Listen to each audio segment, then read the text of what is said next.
Hello दोस्तों, स्वागत करते हैं आप सभी का आपके अपने यूट्यूब चैनल एसएस स्टडी में। तो दोस्तों, आज काफ़ी इंपॉर्टेंट टॉपिक पर हम चर्चा करने वाले हैं। आज बात करेंगे भारत के भूगोल के विषय में।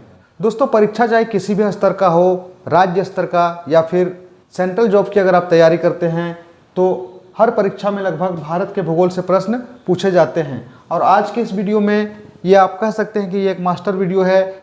इस वीडियो के बाद और एक पार्ट हम लाएंगे, उसमें और विस्तार से आपको बताएंगे। तो बिल्कुल बेसिक से शुरू करेंगे और टॉप तक जाएंगे। वीडियो पर बने रहें, वीडियो काफ़ी इंपॉर्टेंट होने वाला है। तो चलिए बात करते हैं भारत के भूगोल के बारे में। दोस्तों, सबसे पहले पॉइंट की अगर बात करें तो भारत जो पृथ्वी है, पृथ्वी के उत्तरी गोलार्ध में स्थित है। यानी ये जो विषुवत रेखा है इसे भूमध्य रेखा भी कहा जाता है। और इसके ऊपर एक रेखा है जो कि भारत के बीचों बीच से गुजरती है। यहाँ आप देख सकते हैं, यहाँ पर ऊपर वाली जो रेखा है इसे कर्क रेखा, यानी ये रेखा जो है कर्क रेखा गुजरती है भारत से, और नीचे वाली जो रेखा है ये मकर रेखा है। तो कुल मिलाकर यही कहा जा सकता है कि भारत उत्तरी गोलार्ध में स्थित है। तो चलिए आगे बढ़ते हैं।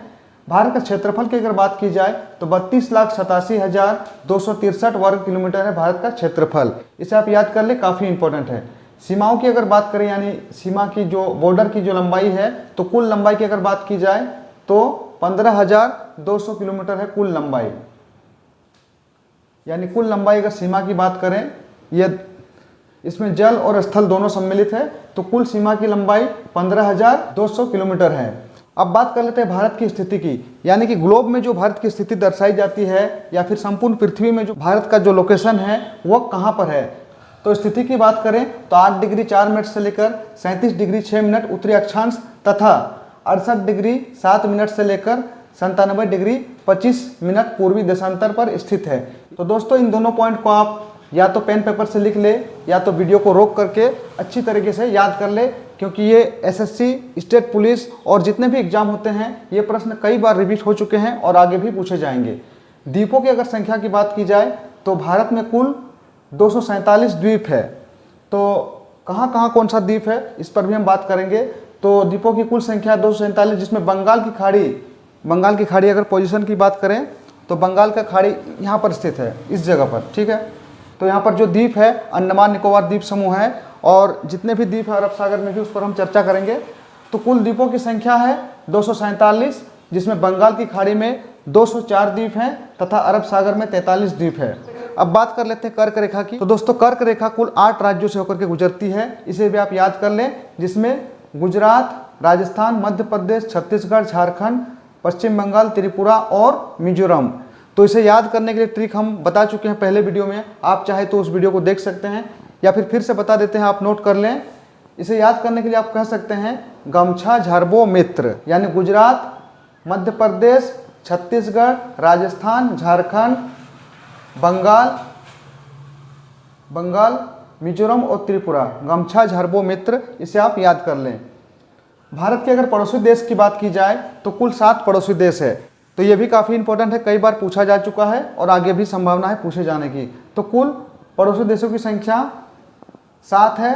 तो जिसमें सबसे अधिक जो सीमा का विस्तार है वह बांग्लादेश के साथ है। 4096.7 किलोमीटर की जो लंबाई है सीमा, वो बांग्लादेश से लगी हुई है।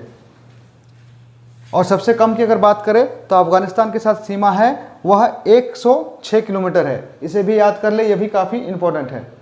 तो चलिए अब आपको मैप के माध्यम से बताने का प्रयास करते हैं कि उत्तर से दक्षिण तथा पूर्व से पश्चिम की जो लंबाई है वह कितनी है और कर्क रेखा कहाँ से गुजरी है। तो दोस्तों, उत्तर से दक्षिण यानी जम्मू कश्मीर से लेकर जो तमिलनाडु की जो लंबाई है, यानी कश्मीर से लेकर कन्याकुमारी तक की जो लंबाई है वह कुल है 3214 किलोमीटर।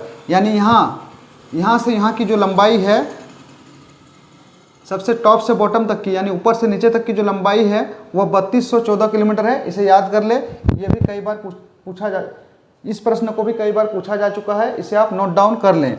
अगर पूरब से पश्चिम की बात की जाए तो पूरब से पश्चिम की लंबाई कुल है 2933 किलोमीटर, इसे भी याद कर लें। दोस्तों, कई बार इस प्रकार के भी प्रश्न पूछे जाते हैं कि भारत में सबसे पहला सूर्योदय किस राज्य में होता है। तो आप मैप के माध्यम से देख सकते हैं कि अरुणाचल प्रदेश जो है भारत के सबसे पूर्वी सीमा पर स्थित है। यानी सबसे पहला जो सूर्योदय होता है वह अरुणाचल प्रदेश में ही होता है, और सबसे बाद में जहाँ पर सूर्योदय होता है वह है गुजरात। भारत में कुल 28 राज्य और 8 केंद्र शासित प्रदेश हैं। सबसे बड़े राज्य की अगर बात की जाए तो राजस्थान आता है दोस्तों, जो कि लगभग यहाँ पर स्थित है। राजस्थान सबसे बड़ा राज्य है क्षेत्रफल के दृष्टिकोण से। अगर जनसंख्या की बात की जाए तो जनसंख्या में जो सबसे बड़ा राज्य है वह है उत्तर प्रदेश, और जनसंख्या में सबसे छोटा जो राज्य है वह है सिक्किम। इसे भी आप नोट डाउन कर लें। वहीं अगर सबसे साक्षर राज्य की बात की जाए तो सबसे साक्षर राज्य केरला है। तो दोस्तों ये तो एक अलग टॉपिक बन जाता है, भारत में सबसे बड़ा, सबसे छोटा, सबसे प्रथम। इस पर हम बाद में चर्चा करेंगे। और उम्मीद करते हैं यहाँ तक देखने के बाद आपको ये वीडियो पसंद आया है। पसंद आया तो वीडियो को लाइक करें और साथ ही साथ इस वीडियो को अपने दोस्तों में शेयर भी करें। तो जल्द ही मिलते हैं नेक्स्ट वीडियो में। Thank you.